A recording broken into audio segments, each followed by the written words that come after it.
It was 3:33 a.m., the dead man's hour. The highway was a ribbon of asphalt cutting through a void of pitch-black forest. Elias was driving alone, the yellow glow of his headlights barely piercing the unnatural fog that had settled over the road. The silence was absolute, until the radio began to glitch. It didn't play static. It played the sound of wet, rhythmic tapping. Tap, tap, tap. It sounded like fingernails hitting glass. Elias glanced at the rearview mirror. The back seat was empty. He adjusted the mirror, but as his fingers touched the glass, the temperature inside the car plummeted. His breath turned into a thick white mist. Suddenly, the sensor on his car's dashboard, the one meant to alert the driver of passengers, began to beep. The back left seatbelt light flickered red. Occupant detected. His heart hammered against his ribs like a trapped bird. He refused to look back. He kept his eyes locked on the road, but then he saw it in the reflection of the windshield.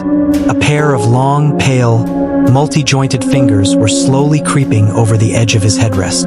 "Don't stop the car," a voice croaked. It didn't sound human. It sounded like dry leaves being crushed in a grave.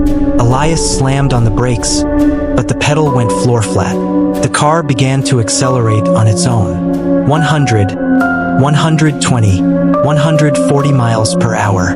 The car was screaming, the engine roaring in agony. He looked in the mirror one last time. This time a face was there.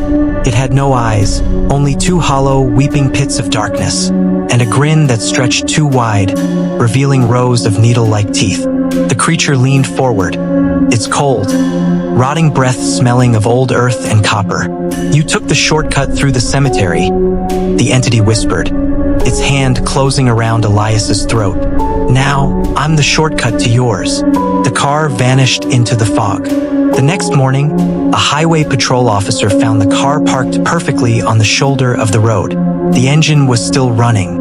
The car was locked from the inside. Elias was gone, but on the dusty rearview mirror, there was a single bloody smudge, the shape of a human hand pulling someone into the dark.